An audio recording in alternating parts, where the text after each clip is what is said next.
এদিকে এমপি আনোয়ারুল আজিম আনার হত্যা মামলা সহ তদন্তাধীন মামলায় গণমাধ্যমে বক্তব্য দেয়া বন্ধ চেয়ে সরকারকে আইনি নোটিশ পাঠানো হয়েছে।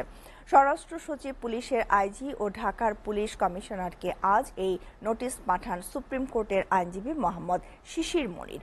এই বিষয়ে হাইকোর্ট বিভাগ আয়েশা সিদ্দিকা মিন্নি বনাম রাষ্ট্র মামলায় প্রয়োজনীয় নির্দেশনা দিয়েছেন। হাইকোর্ট বলেছে, বিভিন্ন অপরাধের তদন্ত চলাকালীন সময়ে পুলিশ, র্যাব সহ বিভিন্ন আইনশৃঙ্খলা বাহিনী কর্তৃক গ্রেফতার অভিযুক্ত ব্যক্তিদের সংশ্লিষ্ট আদালতে হাজির করার আগে গণমাধ্যমের সামনে উপস্থাপন করা হয়, যা মানবাধিকারের দৃষ্টিভঙ্গি থেকে অমর্যাদাকর ও অনুমোদনযোগ্য নয়। স্মরণ রাখতে হবে, যতক্ষণ পর্যন্ত আদালতে একজন অভিযুক্ত দোষী সাব্যস্ত না হচ্ছেন ততক্ষণ পর্যন্ত চূড়ান্তভাবে বলা যাবে না তিনি প্রকৃত অপরাধী।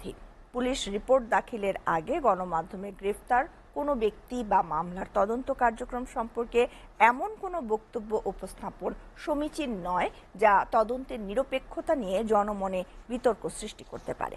নোটিশে বলা হয়েছে, হাইকোর্টের রায়ের আলোকে গণমাধ্যমে তদন্তাধীন মামলার বিষয়ে বক্তব্য প্রচার বন্ধ না করলে উচ্চ আদালতে রিট করা হবে।